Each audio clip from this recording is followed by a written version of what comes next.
ગભેડી ગામની સરકારી પડતર જમીન પરના ગેરકાયદેસર ઝીંગા તળાવોને દૂર કરવામાં આવ્યા। 55,000 ચોરસ મીટર જમીન પર દબાણો દૂર કરાયા।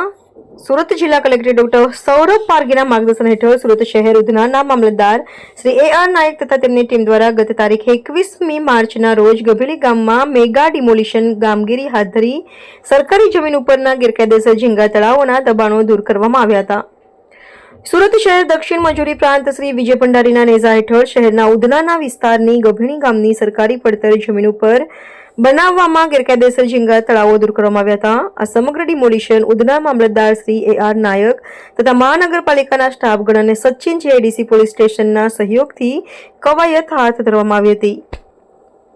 ગભેડી ગામના બ્લોક નંબર 483 વાળી સરકારી જમીન ઉપર અંદાજિત 55,000 ચોરસ મીટર વાળી જમીન કે જેની હાલની બજાર કિંમત ₹41.25 કરોડની સરકારી જમીનમાં કરવામાં આવેલા ગેરકાયદેસર ઝીંગા તળાવો દૂર કરવામાં આવ્યા હતા।